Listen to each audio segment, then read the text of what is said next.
Imagine a rainy street corner in a forgotten part of Chicago, where a struggling single dad kneels in the mud to fix a stranger's broken cart, not knowing she's the key to a past he thought he'd lost forever. What if she's not just a beggar, but a secret billionaire hiding in plain sight? And what if their chance reunion sparks something bigger, a love rekindled, a dream reborn, a legacy that could heal a whole community? This is the cart that carried us, a story of kindness that defies the odds, of two souls finding each other through the wreckage of time, and of the miracles that happen when you least expect them. Stick around to uncover how a simple act of compassion turns into a journey you won't forget. If you're loving these tales of heart and hope, consider subscribing. It's the quiet way to join our little community of dreamers and storytellers. Now let's step into the rain and begin. A struggling single dad helped a beggar fix her cart, then learned she was his childhood love and a secret billionaire. The rain came down in sheets that late October afternoon, a cold, relentless drizzle that seemed to seep into Ethan Harper's bones as he trudged home from the mall. At 42, he felt older than his years, shoulders hunched under the weight of a grey hoodie soaked through, hands shoved deep into his pockets. The streets of suburban Chicago glistened under the dim streetlights, reflecting a world that felt as worn out as he did. He'd just finished a 10-hour shift as a janitor, mopping floors and emptying trash cans, a far cry from the dreams he'd once held close. Dreams of a kitchen filled with the scent of rosemary and sizzling pans, of a life where he could feed people's souls, not just clean up after them. Ethan glanced at his watch, 5:47 p.m. He was late again. Lily and Max would be waiting, their babysitter probably tapping her foot by now. His kids were his anchor, the only light in a life that had dimmed since their mother, Sarah, died in a car accident 4 years ago. Lily, 10, with her sharp wit and quiet strength, and Max, 7, with his endless questions and gap-toothed grin. They deserved better than a father who could barely keep the lights on in their cramped apartment. He quickened his pace, the ache in his legs a dull reminder of reality. Half a block from home, he saw her, a figure hunched over a battered shopping cart at the corner of Elm Street. She was a woman, maybe in her late 30s or early 40s, her face obscured by a tattered scarf and a hood pulled low. The cart was piled high with odds and ends, plastic bags, a frayed blanket, a couple of dented cans. One wheel had come loose, wobbling pitifully as she tried to push it through a puddle. She muttered something under her breath, frustration etched in the slump of her shoulders. Ethan hesitated. He was tired, soaked, and the babysitter would charge extra if he didn't get home soon. But something about her stopped him. Maybe the way she fought with that cart, like it was the last thing holding her together. He'd seen plenty of folks like her in this part of town, invisible to most, but tonight he couldn't look away. With a sigh, he crossed the street. "Hey!" he called, raising his voice over the patter of rain. "Need a hand?" She froze, then turned slowly. Up close, her face was weathered but striking, high cheekbones, a faint scar above her left eyebrow, and eyes that caught the light like polished amber. She studied him for a moment, wary, before nodding. "If you've got the time," she said, her voice low and rough, like she hadn't used it much lately. Ethan knelt by the cart, rain dripping off his nose as he inspected the wheel. It wasn't broken, just loose. A nut had worked its way free. He rummaged in his backpack, pulling out a small wrench he kept for odd jobs. The woman watched in silence as he tightened the bolt, her hands clutching the cart's handle like it was a lifeline. The wheel steadied, and he gave it a test. Push, it rolled smooth. "There you go," he said, standing and wiping his hands on his jeans. "Should hold up now." She didn't smile, but those amber eyes softened. "Thanks," she said simply, then added, almost as an afterthought, "Most people don't." "Stop!" Ethan shrugged, suddenly self-conscious.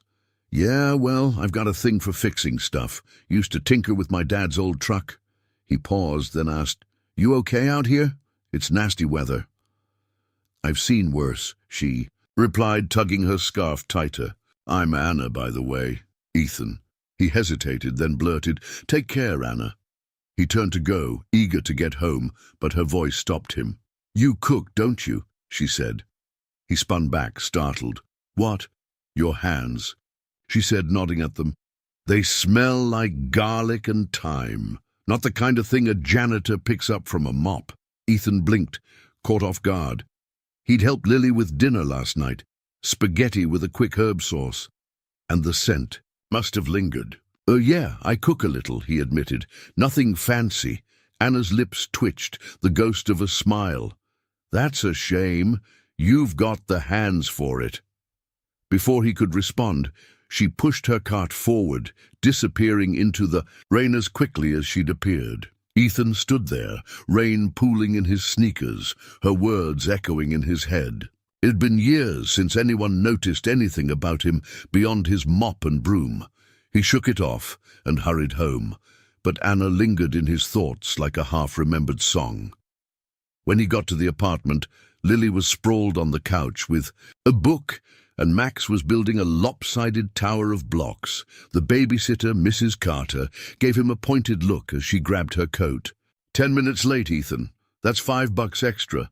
"Sorry," he muttered, peeling off his wet hoodie. After she left, he sank onto the couch, exhaustion settling in. But then Max clambered onto his lap, holding something small and worn. A key. Leather-bound notebook, its edges frayed. "Daddy, this fell out of your bag," Max said, thrusting it at him. Ethan frowned. It wasn't his. He opened it, and his breath caught. The pages were filled with handwritten recipes: chicken with rosemary, beef stew with red wine, apple pie with a flaky crust. The handwriting was neat, almost familiar, with little doodles of verbs in the margins. He flipped to the front, and there, in faded ink, was a name: Anna Grayson. His heart thudded. It must have slipped from her cart when he fixed it. But those recipes, they weren't just random. They were his recipes, the ones he'd dreamed up as a kid, scribbling them in the air while someone else listened, laughed, and wrote them down. Someone named Anna. The rain tapped against the window as Ethan sat there, the notebook trembling in his hands. He didn't know how or why, but this stranger in the rain wasn't a stranger at all. And suddenly, the weight of his simple life felt like it might be lifting just a little. Ethan Harper didn't sleep much that night. The rain had stopped, leaving behind a quiet that pressed against the thin walls of his apartment. But his mind churned like a pot left to simmer too long. The notebook lay open on the chipped coffee and table, its pages glowing faintly under the flicker of a dying bulb. Anna Grayson. The name stared back at him, a ghost from a life he'd tucked away in the corners of his heart. He rubbed his eyes, the fatigue of the day warring with a restless curiosity that wouldn't let him rest. Lily had gone to bed after quizzing him about the notebook. "Did you steal it, Daddy?" She'd asked, her brow furrowed like a tiny detective. Max had chimed in. "Is it a treasure map?" Ethan had laughed it off, but their questions lingered. He didn't have answers, not yet. All he had was a tangle of memories and a stranger's, ember eyes that wouldn't leave him alone. He picked up the notebook again, tracing the faded ink with his fingertips. The recipes weren't just familiar, they were his, born from lazy summer days when he was 14, sprawled on the cracked linoleum of his grandmother's kitchen. Back then, he'd had a best friend, Anna Grayson, a girl with a quick laugh, and a knack for turning his wild culinary ideas into something real. They'd sit for hours, him rattling off ingredients while she scribbled them down, her tongue poking out in concentration. "One day, Ethan," she'd say, "we'll open a restaurant. You'll cook, I'll boss you around, and we'll feed the whole world." He could still hear her voice, bright and sure, a lifeline in a childhood shadowed by his parents' fights and the ache of wanting more. Anna had been his spark, the one who believed in him when he barely believed in himself. But then the fire happened, a blaze that swallowed her family's house on the edge of town. She'd vanished after that, 16 and grieving, leaving Him with nothing but a hole where their dreams used to be. He'd spent years wondering where she'd gone, but life had a way of burying questions under bills and broken promises. Now, here she was, or at least her handwriting was. Ethan flipped through the pages again, his chest tightening. Chicken with rosemary, just like he'd made for Sarah on their first date. Beef stew, the one his grandma swore would win him a wife someday. Apple pie, the recipe he'd perfected in his head while Anna sketched apples in the margins. It was impossible, wasn't it? That woman in the rain, Anna, she'd said, couldn't be his Anna, not pushing a broken cart through the cold, not with those weary lines on her face. And yet, those recipes were a bridge to a past he couldn't deny. He closed the notebook and leaned back, staring at the water-stained ceiling. Maybe it was a coincidence. Maybe she'd found it somewhere, a relic of some other kid's dreams, but her words, "You cook, don't you?" And the way she'd looked at his hands, like she knew something he didn't, it gnawed at him. He had to know. The next morning, after dropping Lily and Max at school, Ethan detoured to Elm Street. The corner where he'd met her was empty, just a puddle reflecting a grey sky. He stood there, hands in his pockets, feeling foolish. What was he expecting? That she'd be waiting with answers, like some scene from a movie. He kicked at a pebble, the damp chill seeping through his sneakers, and turned to leave. But then he saw it. A scrap of paper caught under a bench, fluttering in the breeze. He bent down, heart thudding as he unfolded it. The ink was smudged, but the words were clear. "Find me at the corner, Tuesday." It was in the same neat script as the notebook. Tuesday, that was tomorrow. His breath caught, a mix of relief and dread washing over him. She'd left him a trail, whether by accident or design, and now he couldn't unsee it. Back home, Ethan spent the day restless, the notebook a silent companion on the table. He tried to focus, scrubbing the sink, folding laundry, but his mind kept drifting. He saw Anna at 14, her hair tied back with a scrunchie, laughing as she pretended to taste his imaginary stew. He saw her at 16, the last time they'd spoken, her eyes red from crying as she hugged him goodbye outside the charred remains of her house. "I'll be okay, Ethan," she'd whispered. But she wasn't. Neither of them had been. By evening, the kids noticed his distraction. "You're all quiet, Daddy," Lily said, peering at him over her homework. "Is it that book?" "Yeah," Max piped up, bouncing on the couch. "Is it a mystery, like with spies?" Ethan managed a smile. "Something like that, buddy. Just old stuff I'm trying to figure out." Lily tilted her head, too perceptive for her age. "Is it about Mommy?" "No, sweetheart," he said softly, ruffling her hair. "It's about someone else I used to know." That night, he lay awake again, the notebook beside him like a talisman. He wasn't sure what he'd say if he saw her tomorrow. "Hey, remember me? The kid who wanted to feed the world?" Or maybe, "What happened to you, Anna?" What happened to us? He didn't even know if she'd recognize him. 42 and frayed, a far cry from the boy she'd known. But he had to try, for the kid he'd been, for the dreams he'd let slip away, for the chance that something good could still come from the ashes of yesterday.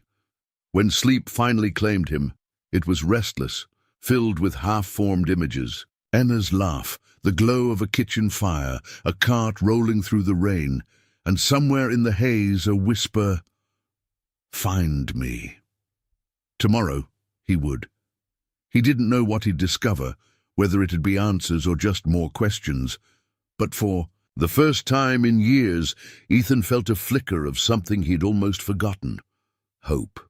Tuesday morning broke cold and grey over Chicago, the kind of day that made Ethan Harper want to pull the covers back over his head and let the world turn without him. But the note burned a hole in his pocket. "Find me at the corner Tuesday." And he couldn't ignore it. He shuffled Lily and Max off to school with hurried kisses and half-hearted promises of pizza for dinner, then stood in the doorway of their apartment, the notebook tucked under his arm like a shield. Today wasn't just another slog through his janitor shift. Today he might find Anna, his Anna, or at least figure out who this woman in the rain really was. Elm Street was quiet when he arrived, the air thick with the scent of wet asphalt and fallen leaves. He scanned the corner where he'd fixed her car 2 days ago, half expecting it to be empty again. But there she was, Anna, leaning against a lamppost with that same battered cart beside her.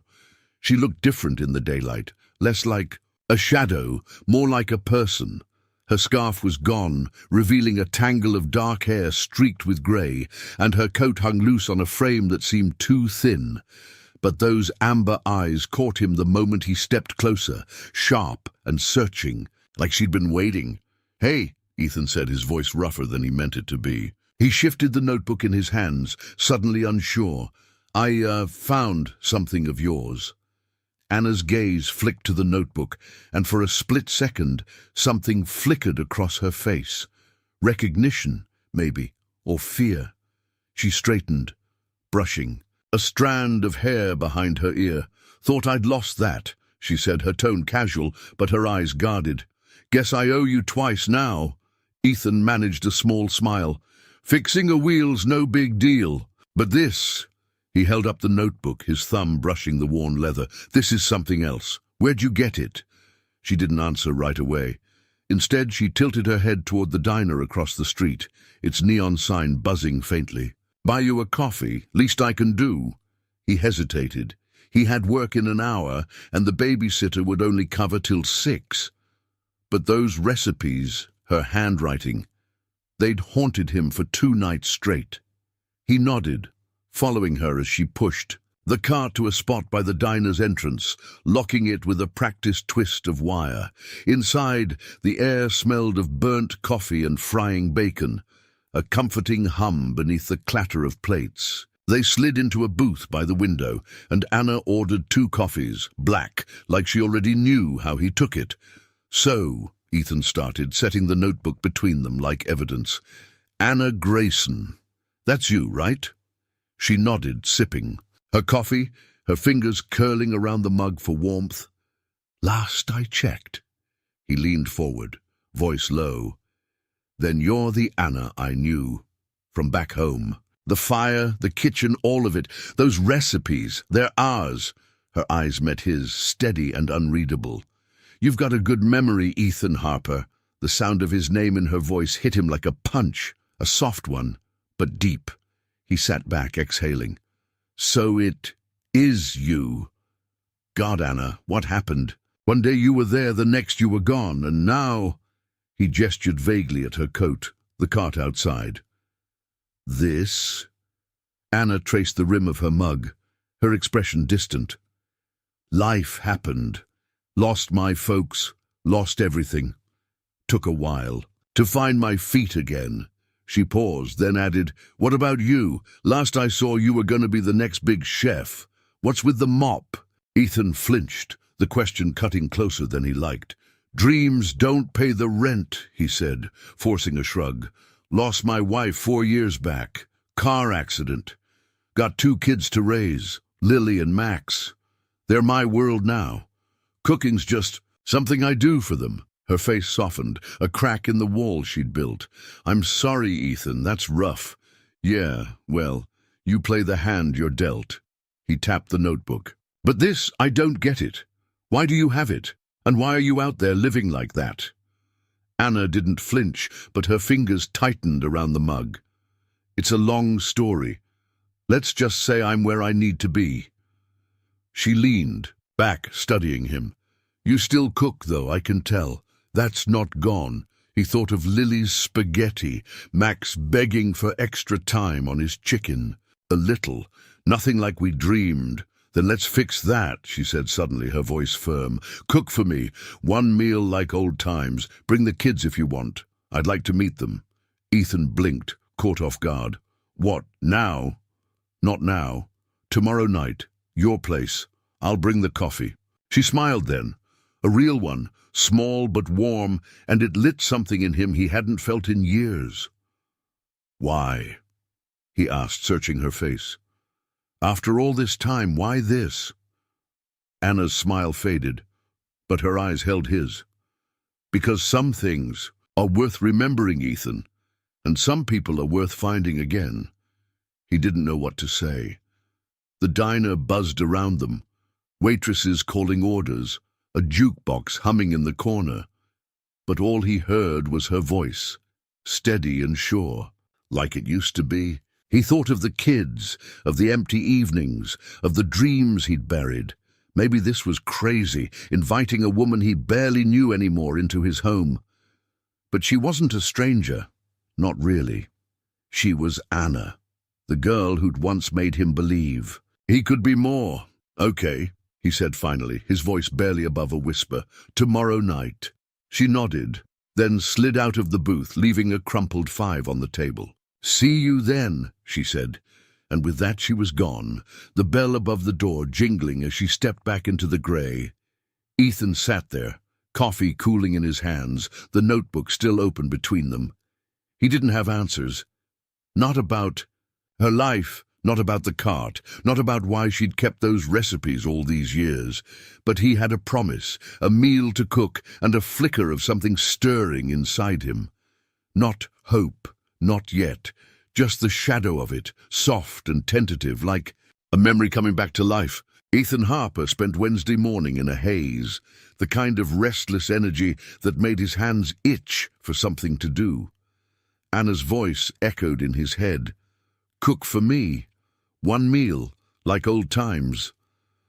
And it stirred a part of him he'd locked away since Sarah's death. The apartment smelled faintly of bleach from his half-hearted cleaning spree, but by noon he was at the corner market, a crumpled grocery list in hand.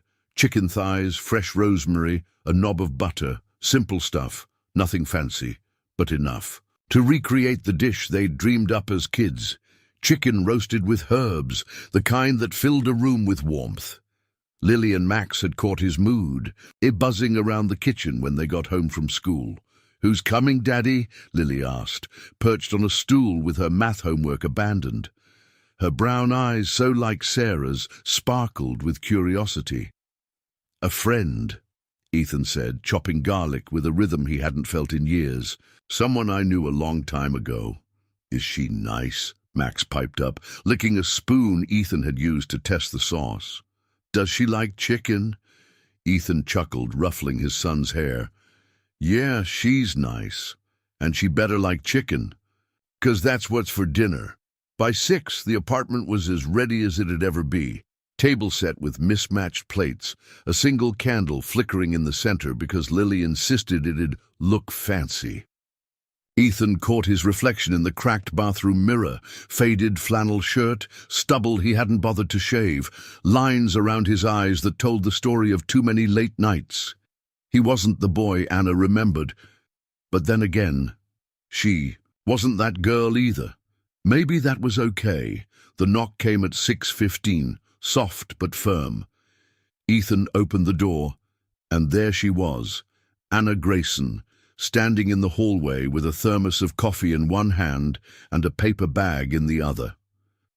She'd traded her tattered coat for a worn sweater, her hair pulled back in a loose braid. Those amber eyes met his, and for a moment he was 14 again, standing in his grandma's kitchen with her laughter ringing in his ears. "Hey," she said, stepping inside.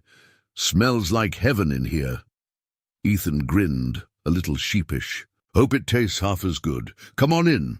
Lily and Max materialized like moths to a flame, staring up at Anna with unguarded curiosity. "You're the cart lady?" Max blurted, and Ethan winced. Anna laughed, a real laugh, low and warm. "That's me, and you must be Max. I hear you're a chicken expert." Max beamed, puffing out his chest. "I helped with the sauce, and—" "I'm Lily," his sister cut in, offering a hand like she'd seen in some old movie. "I set the table." Anna shook her hand solemnly. "Well done, Lily. You've got a knack for this." She handed Ethan the bag, a loaf of crusty bread, still warm. "Thought it'd go with dinner." They settled around the table, the kids chattering as Ethan served the chicken, golden and fragrant, with mashed potatoes he'd whipped up on a whim. Anna took a bite, closing her eyes for a second, and when she opened them, they were bright, with something he couldn't quite name. "This," she said, pointing her fork at the plate, "this is it, just like we imagined." Ethan's chest warmed, a flicker of pride he hadn't felt in too long. "Yeah? Not too shabby for a janitor, huh?" "Not shabby at all," she said, her smile soft. "You've still got it, Ethan." Dinner unfolded like a memory made new. Lily, telling a story about her science project, Max spilling potatoes on his shirt, Anna jumping in with tales of their childhood. "Your dad once tried to make soup with Kool-Aid," she said, grinning as the kids dissolved into giggles. "Thought it'd be revolutionary." "It was an experiment," Ethan protested, laughing despite himself. "You dared me!" The room filled with noise and light, a kind Ethan hadn't realized he'd missed. For an hour, the weight of bills and broken dreams lifted, replaced by the clink of forks and the kids' laughter. Anna fit like she'd always been there, her presence steady and quiet, a balm to the edges of his frayed life. After dessert, store-bought cookies Max insisted on sharing, Lily and Max retreated to their room, leaving Ethan and Anna with the coffee she'd brought. It was strong, bitter, the way he liked it. They sat on the couch, the notebook between them like an old friend. "Thanks for this," Anna said, cradling her mug. "Feels like a piece of home." "Any time," Ethan replied, then hesitated. "Anna, I've got to ask, why'd you keep it, the notebook, I mean, all those years?" She looked down, her fingers tracing the mug's handle. "After the fire, I didn't have much left. That notebook, it was you, me, the good stuff, kept me going when things got dark." Her voice dipped, heavy with something unspoken. "I'm still finding my way back, Ethan." He wanted to press her, about the cart, the streets, the life. She'd hinted at, but wouldn't explain. But then Max poked his head out, yawning, and Lily called for a bedtime story, and the moment slipped away. Anna stood, gathering her things. "Tomorrow night was worth it," she said at the door, her eyes locking with his. "You're a good man, Ethan Harper, always were." He watched her go, the thermos still warm in his hand, her words settling deep. But as he turned back inside, something caught his eye, a glint of silver on the couch where she'd sat. He picked it up, a bracelet, delicate and expensive-looking, engraved with tiny initials he couldn't quite read. It didn't fit the Anna he'd seen, the cart lady, the coffee bringer. His gut twisted. Who was she, really? Ethan tucked the bracelet into his pocket, the question burning as he locked the door. Tomorrow, he'd clean floors again. But tonight, he'd tasted something else. Hope, fragile and fleeting, like the scent of rosemary lingering in the air. Ethan Harper woke Thursday morning with the bracelet in his hand, its silver links cool against his palm. He'd fallen asleep on the couch after tucking Lily and Max in, the weight of Anna's visit and that unexpected find, keeping him restless. The apartment was quiet now, save for the hum of the fridge and the faint drip of a faucet he'd never fixed. He turned the bracelet over, squinting at the tiny initials etched into the clasp. A.G. Anna Grayson. It had to be hers. But the craftsmanship, the subtle gleam, it wasn't something you'd pick up at a thrift store or find in a dumpster. It gnawed at him, a puzzle piece that didn't fit the woman he'd fed chicken to last night. He slipped it into his pocket as he got the kids ready for school, his mind half on their chatter and half on Anna. "Can she come again, Daddy?" Max asked, his mouth full of cereal. "She's funny." "Maybe," Ethan said, distracted, ruffling his son's hair. Lily watched him with those two keen eyes, but she didn't press. After dropping them off, he headed to work. The bracelet, a quiet weight against his thigh. He mopped the mall floors on autopilot, the squeak of his sneakers blending with the hum of early shoppers. But every so often he'd pause, fingers brushing the metal in his pocket, and wonder, "Who are you, Anna?" By lunch, curiosity won. He clocked out for his break, and walked 3 blocks to the public library, a squat brick building he hadn't visited since Lily's last book report. His old high school buddy Tom worked the reference desk, balding now, but still the same. Guy who'd once dared Ethan to eat a ghost pepper. Tom looked up from his computer, grinning. Well, damn, Ethan Harper in the flesh. What's up, man? Need a favor? Ethan said, sliding into a chair. Can you look someone up for me? Anna Grayson, grew up here, same as us. Tom raised an eyebrow but didn't ask questions. Let's see what we've got. His fingers flew over the keyboard, the screen casting a bluish glow on his face. A minute later, he whistled low. Holy hell, Ethan. You sure about this? Name, what'd you find? Ethan leaned in, heart thudding. Tom turned the screen. It was a news article dated 5 years back from the Chicago Tribune. Local philanthropist Anna Grayson founds Hope Network. Millions pledged to urban poor. Below it, a grainy photo of a woman in a tailored suit, smiling faintly. Anna, no question. Her amber eyes unmistakable even in black and white. The article went on. Heiress to a real estate fortune, orphaned young, turned her inheritance into a quiet empire of good deeds. But the kicker was the last line. Grayson is known for her reclusive nature, often living among the communities she serves. Ethan sat back, the air rushing out of him. A billionaire, he muttered. She's a damn billionaire. Tom smirked. Guess she's not just your old soup buddy anymore, huh? She never said, Ethan replied, half to himself. He thanked Tom, grabbed his stuff, and stepped into the crisp afternoon, head spinning. Anna Grayson, his Anna, wasn't just alive, she was rich beyond anything he'd imagined. So why the cart? Why the streets? The bracelet made sense now, but the rest didn't. He didn't see her until after work, when he swung by Elm Street on a hunch. She was there, sorting through her cart, a thermos of coffee steaming beside her. Ethan approached, the article's words looping in his mind. Hey, he said, voice tighter than he meant it to be. Anna looked up, smiling. Hey yourself, kids okay? Yeah, they're fine. He pulled the bracelet from his pocket, holding it out. This yours? Her smile faltered just for a second before she took it, slipping it into her sleeve. Thanks. Must have dropped. It, Anna, he said, stepping closer. I know who you are. Hope Network, the money, all of it. Why didn't you tell me? She froze, then sighed, setting the thermos down. Figured you'd find out eventually. You always were stubborn. Stubborn? He laughed, sharp and hollow. You're living like this. He gestured at the cart. And you've got millions? What the hell's going on? Anna met his gaze, unflinching. I don't live like this because I have to, Ethan. I do it because I need to. After the fire, I got the inheritance, more than I knew what to do with. Tried the big life, the suits, the parties, felt emptier than ever. So I started giving it away, living with the people I'm helping. Keeps me grounded. He stared at her, trying to reconcile the girl he'd known with this woman. Scarred, secretive, but still so damn sure. And the cart? A prop, mostly. Helps me blend in, but it's mine. Keeps me honest. Ethan shook his head, frustration bubbling up. You could have said something. Last night I cooked for you, Anna. Felt like old times, and you're sitting there with a secret like that? I didn't want you to see me as a checkbook, she said quietly. I wanted you to see me. The words hit him, softening. The edges of his anger. He exhaled, running a hand through his hair.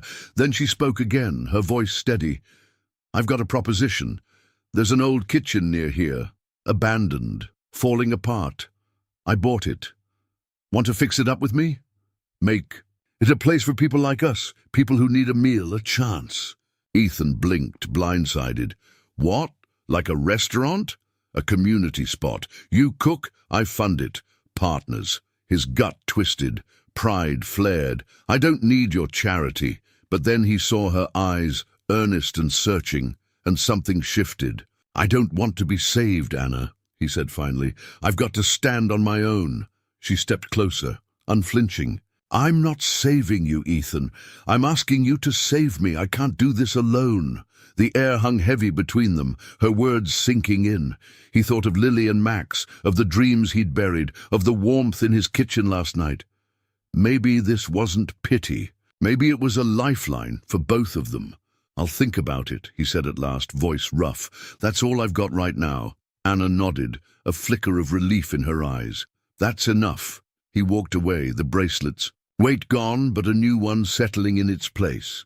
She wasn't just Anna anymore, not the girl, not the cart lady. She was something bigger, and somehow still the same. And now, he had a choice to make. Ethan Harper didn't give Anna an answer that night.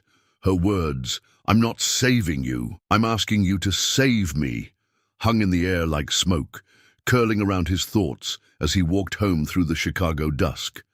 The streetlights buzzed, faintly, casting long shadows that stretched across the cracked pavement, and his boots scuffed against the ground with a rhythm he couldn't shake.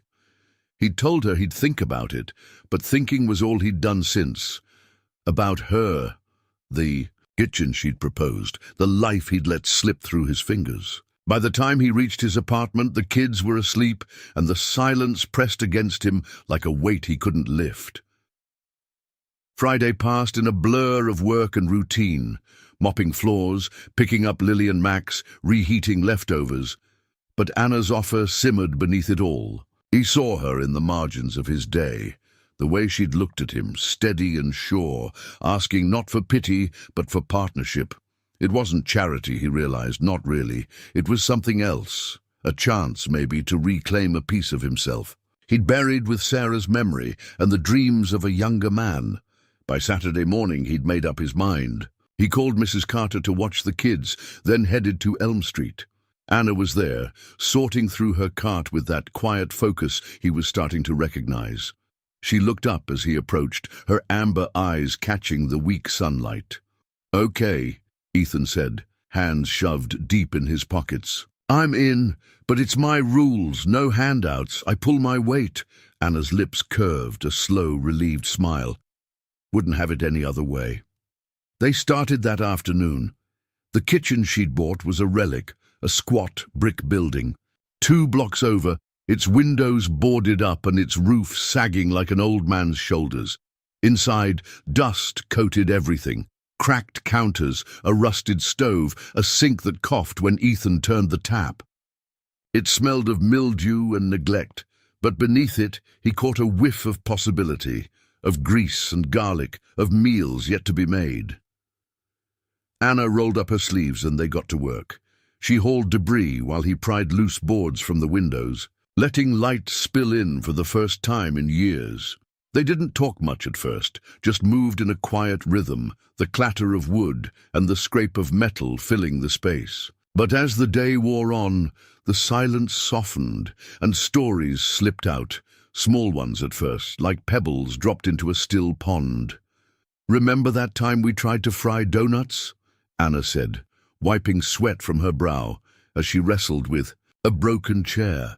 "You set the pan on fire and your grandma chased us out with a broom." Ethan chuckled, hammering a nail into a shelf. "Yeah, she was mad as hell. Said we'd burn the house down before we cooked anything worth eating." "We almost did," Anna shot back, grinning. "But those donuts, charred or not, they were ours." He nodded, the memory warming him. "Ours," he echoed, and for a moment the years between them shrank to nothing. By evening the place looked less like a ruin and more like a promise. They sat on the floor, backs against the counter, sharing a thermos of Anna's coffee. The air smelled of sawdust and hope, and Ethan felt a flicker of something he hadn't in ages. Pride, maybe, or purpose. "This could work," he said, staring at the bare bones of the kitchen. "Really work." "It will," Anna replied, her voice firm. "With you here, it will." He glanced at her, caught off guard by the certainty in her tone. She looked back, her eyes steady, and the space between them felt charged, alive with something he couldn't name. "Why me, Anna?" he asked, quieter now. "You could hire anyone. Chefs with fancy degrees, people who know what they're doing. Why me?" She set the thermos down, her fingers brushing his for a fleeting second. "Because you're not just anyone, Ethan. You're the one who made me believe in something back then, before everything went to hell. I need that again. I need you." The words hit him hard, stirring a heat he hadn't felt since Sarah, since Anna herself, if he was honest. He remembered her at 15, scribbling recipes while he spun wild ideas, her laughter lighting up his world. He'd loved her then, in that clumsy teenage way, but he'd never said it. Too scared, too young. And now, here she was, asking him to step into a dream they'd built together decades ago. "I loved you, you know," Anna said suddenly, her voice barely above a whisper. "Back then. Never told you, thought it'd ruin us. Guess I was wrong." Ethan's breath caught, his heart thudding against his ribs. He looked at her, really looked, and saw the girl she'd been, the woman she'd become, the scars and strength woven together. "We were kids," he said, his voice rough, "but yeah, I felt it too. Just didn't know what to do with it." She smiled, small and bittersweet, and leaned closer. Their hands brushed again, deliberate this time, and before he could think, he closed the gap, wrapping her in a hug that felt like coming home. She melted into it, her breath warm against his shoulder, and for a minute the world was just them. Two people who'd lost too much, holding on to what they'd found. They pulled apart, but the air stayed warm. "Let's finish this," Ethan said, nodding at the kitchen. "Together." "Together," Anna echoed, and they got back to work. Later, as dusk settled, they stood outside, painting her old cart a bright blue to hang as a sign. Their hands moved in sync, brushes dipping into the can, and when their fingers tangled over a streak of paint, neither pulled away. Ethan looked at her, paint smudged on her cheek, and thought, "This is it. The fire's back." Ethan Harper stood in the doorway of the newly christened The Cart on its opening day, a Saturday in early November, the air crisp with the promise of winter. The old kitchen had been transformed, fresh paint on the walls, a gleaming stove. Hauled in by Anna's quiet connections, tables scavenged from thrift stores scrubbed clean. The blue-painted cart hung above the entrance, a beacon of their shared past and the hope they'd built together. Inside, the scent of simmering stew, beef with red wine, one of their old recipes, wafted through the room, mingling with the chatter of a small crowd already gathering. Anna moved beside him, her sweater sleeves rolled up, a clipboard in hand. "Ready?" she asked, her amber eyes catching his with a mix of nerves and excitement. Ethan adjusted the apron tied around his waist, his hands steady despite the knot in his stomach. "As I'll ever be," he said, managing a grin. "Let's feed some." Folks, the doors opened at noon and people trickled in, worn-out faces from the neighborhood, some with kids in tow, others alone, their eyes wary but curious. The cart wasn't just a restaurant, it was a lifeline. Free meals for those who couldn't pay, $1 or $2 for those who could. Ethan worked the stove, ladling stew into bowls, while Anna greeted everyone, her voice warm and sure, putting them at ease. Lily and Max darted around, carrying bread baskets and beaming at the compliments on their dad's cooking. By 2 o'clock, the place was humming. An old man with a grizzled beard told Ethan the stew reminded him of his mother's, and a young mom with a toddler thanked Anna with tears in her eyes. Ethan felt it then, a swell of pride, not just for the food, but for what they'd made here. He glanced at Anna, laughing with a group of regulars, and thought, this is what we dreamed of. The kids were a hit too. Lily, with her quiet confidence, refilled water glasses like a pro, while Max charmed a table of grey-haired women with his gap-toothed grin. "You've got good ones," Anna said later, sidling up to Ethan as he stirred a fresh pot. "They're like you, heart in the right place." "They've got their mom in them too," he replied, his voice softening. "Sarah'd be proud." Anna squeezed his arm, a silent understanding passing between them. They'd both lost too much to take this lightly. Every smile, every full belly was a victory, but victory didn't come without shadows. Late that afternoon, as the crowd thinned, a man in a cheap suit slipped in, scribbling notes on a pad. Ethan caught him snapping a photo of Anna handing out bread, his gut tightening. "Press," Anna muttered when she saw him, her jaw set. "Ignore it." The next morning, it hit. The Chicago Sun-Times ran a piece. "Billionaire philanthropist plays poor at new soup kitchen." The article twisted everything, Anna's cart, her life on the streets, into a stunt, a rich woman's game. Ethan read it over coffee, his hands clenching the paper so hard it tore. Lily peeked over his shoulder, frowning. "Is that Anna? Why are they mean?" "They don't get it," Ethan said, forcing calm.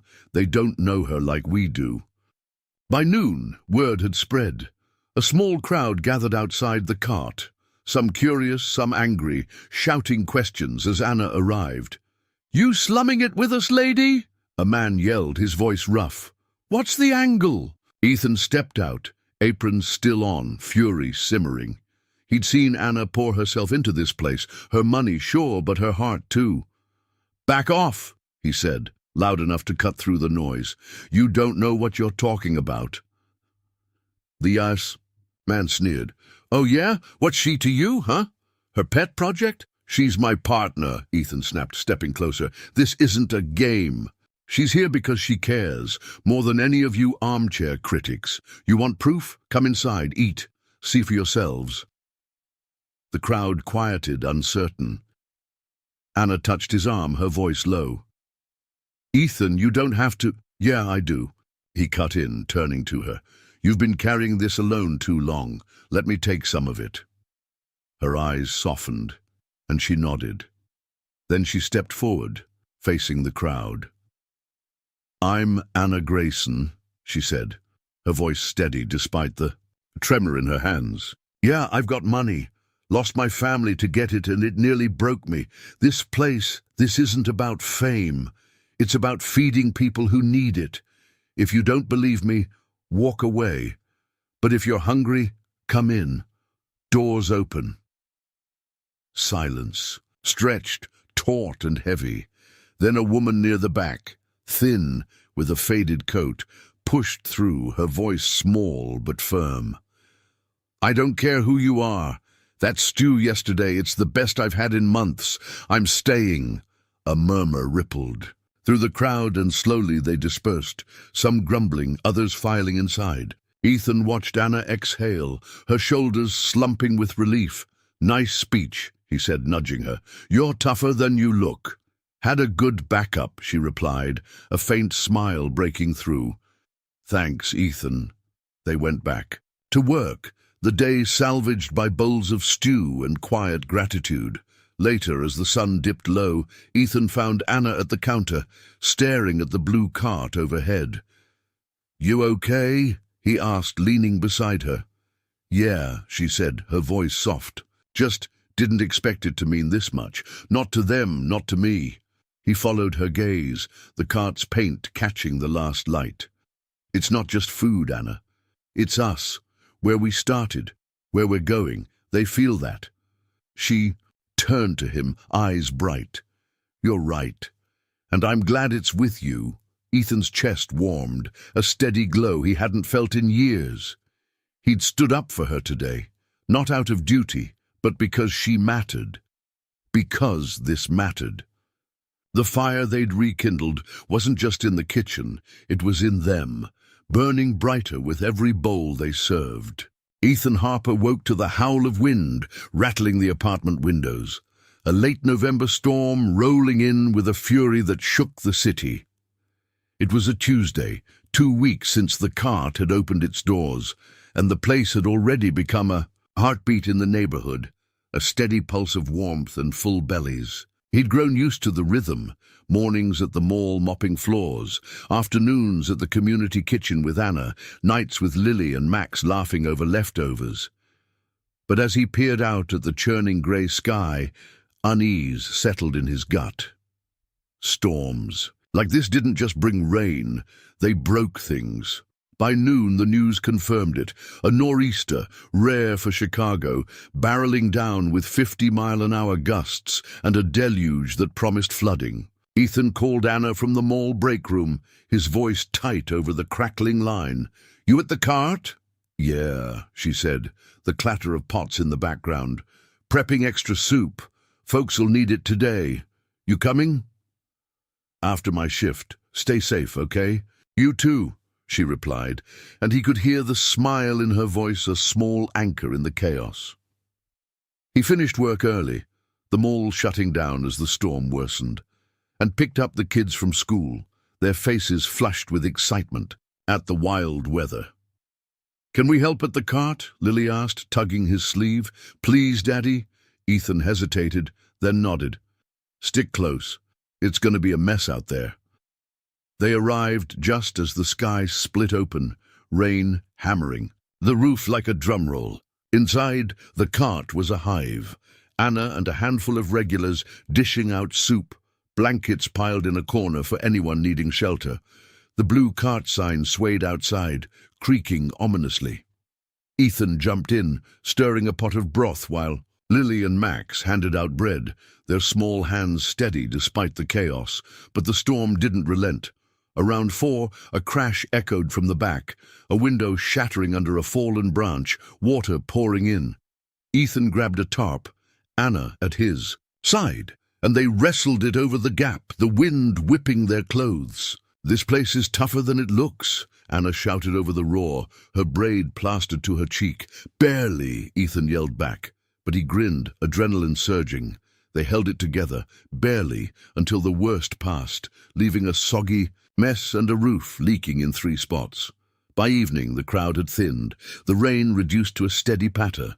Ethan surveyed the damage: soaked floors, a cracked counter, half the soup stock lost to the flood. Anna sank onto a bench, exhaustion etching lines around her eyes. "We'll fix it," she said, more to herself than him. "We've got to. Will," Ethan replied, sitting beside her. "But damn, that was close." She nodded, then leaned against him, just enough for him to feel her warmth through their damp clothes. The kids were in the corner, wrapped in blankets, giggling over a game of cards with an old man named Joe. Ethan watched them, a lump rising in his throat. This wasn't just a kitchen anymore. It was a home, fragile but real. Cleanup stretched into the night.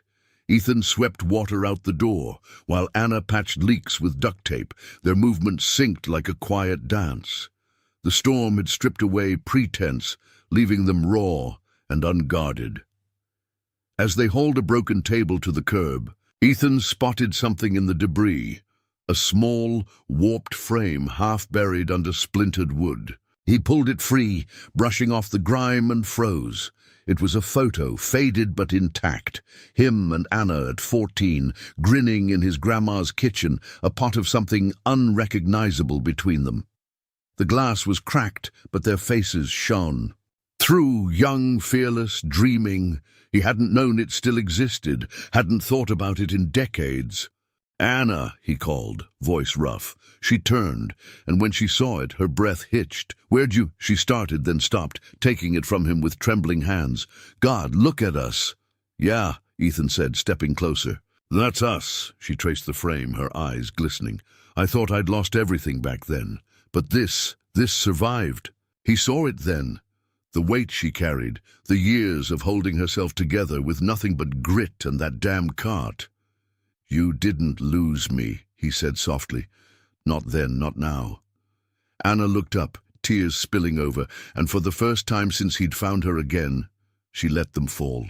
"I've been running so long, Ethan, trying to fix things, to make up for what I couldn't save. I didn't think I'd get this back."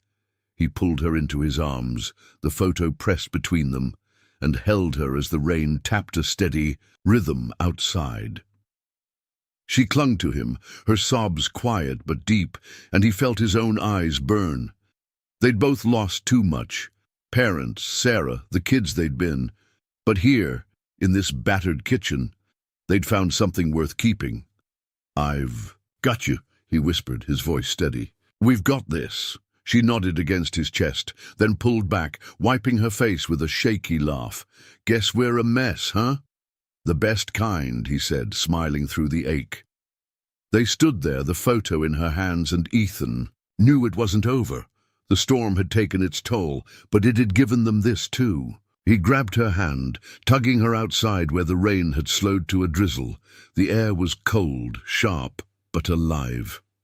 "Come on," he said, and before she could protest, he kissed her, soft at first, then deeper, tasting salt and coffee and years of waiting. She kissed him back, fierce and sure, the storm's last echoes fading around them. When they broke apart, breathless, the blue cart stood behind them, paint chipped but standing tall. "Our shelter," Anna murmured, resting, her forehead against his. "Always," Ethan replied, and in that moment he believed it. Ethan Harper stood at the stove of the cart a year later, stirring a pot of apple cider as December snow dusted the windowsills outside. The kitchen hummed with life, tables packed with familiar faces, the air rich with the scent of roasted turkey and cinnamon. It was Christmas Eve, nearly 13 months since he'd fixed Anna's cart in the rain, and the little community spot had grown into something bigger than either of them had dared dream. The blue cart still hung above the door, its paint chipped, but proud, a quiet testament to where they'd started. Anna moved through the room, her laughter mingling with the chatter as she handed out mugs of cider to a group of kids huddled by the heater. She'd traded her old sweater for a red scarf today, her hair loose and streaked with more grey than before, but her amber eyes shone brighter than ever. Ethan caught her glance across the crowd, and she winked, a small, private thing that warmed him more than the stove ever could. The storm last November had been a turning point. They'd rebuilt the cart stronger, new windows, a patched roof, a second stove funded by Anna's quiet donations. But it wasn't just the building that had changed. Ethan had quit the mall job 6 months back, trading his mop for a chef's knife full-time. Anna's Hope Network had taken notice, and now there were 3 more carts across the Midwest, each one a beacon for the hungry and the hurting. But this one, the original, was theirs, his and Anna's, a legacy carved from grit and grace. Tonight was special, though. Ethan had proposed to Anna 3 weeks ago under the snow-dusted cart sign, her yes a whisper against his lips. As Lily and Max cheered from the sidelines, they'd kept it quiet, planning a simple wedding here, where it all began. The kids had insisted on helping, Lily with flowers, Max with rings, and the regulars had pitched in too, turning the night into a celebration of more than just the holiday. As dusk fell, Ethan stepped away from the stove, wiping his hands on his apron. Anna met him by the counter, her fingers brushing his. "Ready?" she asked, her voice soft but sure. "Ready," he said, squeezing her hand. He nodded to Lily, who dimmed the lights, and the room hushed, all eyes turning their way. Ethan cleared, his throat, his heart thudding but steady. "Folks," he started, his voice carrying over the crackle of the fireplace, "you know Anna and me, we're not big on speeches, but tonight's different. This place, it's not just about food, it's about you, all of you, and what we've built together. And, well," he glanced at Anna, grinning, "we figured it's the perfect spot to make it official." A murmur rippled through the crowd, then a cheer as Lily stepped forward, a basket of wildflowers in her arms, scattering petals with a grin. Max followed, holding up a velvet box with 2 simple gold bands, his chest puffed out like a tiny soldier. Old Joe, the regular who'd become their unofficial officiant, shuffled up, a Bible tucked under his arm and a twinkle in his eye. The ceremony was short, nothing fancy. Just vows spoken over the hum of the heater, promises of love and partnership, sealed with laughter and a few tears. "I, Ethan, take you, Anna," he said, slipping the ring onto her finger, "to cook with, to fight for, to build something real with, always." Her hands trembled as she echoed him, her "I do" soft. but fierce, and when they kissed, the room erupted, whistles, claps, Max yelling, "Gross!" until Lily shushed him. After the meal began, turkey and stuffing, cider and pie, shared on mismatched plates as music played from a battered radio. Ethan and Anna sat at the center table, hands entwined, watching the life they'd made unfold. "We did it," Anna murmured, resting her head on his shoulder. "From that damn cart to this." "Yeah," Ethan said, his voice thick, "and it's just the start." Later, as the night wound down, Ethan stepped outside to clear a table, the snow falling soft and silent. Anna joined him, the blue cart glowing under a string of lights they'd hung for the occasion.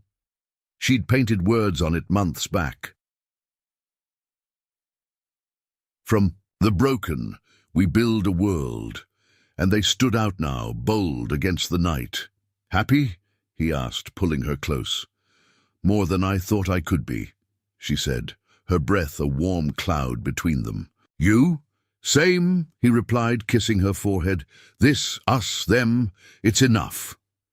They turned back inside, but not before Ethan caught a glimpse of a note slipped under a plate on the doorstep. He unfolded it, Anna peering over his shoulder. In shaky handwriting it read, "Thank you for the meal and a reason to keep going. No name, just gratitude, raw and real." Anna's eyes glistened, and Ethan tucked the note into his pocket, a quiet treasure. "That's why we do it," he said, voice low. "For them, for us too," she added, and he nodded, knowing she was right. The night ended with Lily and Max curled up by the fire, the crowd thinning as snow blanketed the streets. Ethan locked the door, Anna at his side, and they stood in the glow of their little world, plates stacked, laughter lingering, the cart watching over it all. It wasn't perfect, wasn't grand, but it was theirs, a legacy of love and kindness built from the ashes of what they'd lost. As they walked home hand in hand, Ethan felt it, a peace he hadn't known he could find. The cart had carried them here, through rain and ruin, to a place where broken things became whole. And in the stillness, with Anna's warmth beside him and the kids' voices echoing in his heart, he knew. This was the dream, the one worth waking up for. And there you have it, the end of the cart that carried us. I'd love to hear from you now. Where are you joining us from today? Are you cozied up in a snowy Chicago suburb like Ethan and Anna, or maybe somewhere warmer, sipping coffee by the coast? Drop a comment below and let me know. It's always a treat to see where these stories reach. If this journey of love, kindness, and second chances touched you, why not subscribe? It's a simple way to stick around for more tales that warm the heart and lift the spirit. No fuss, just good company. Hit that button and join us for the next one. Thanks so much for watching, folks.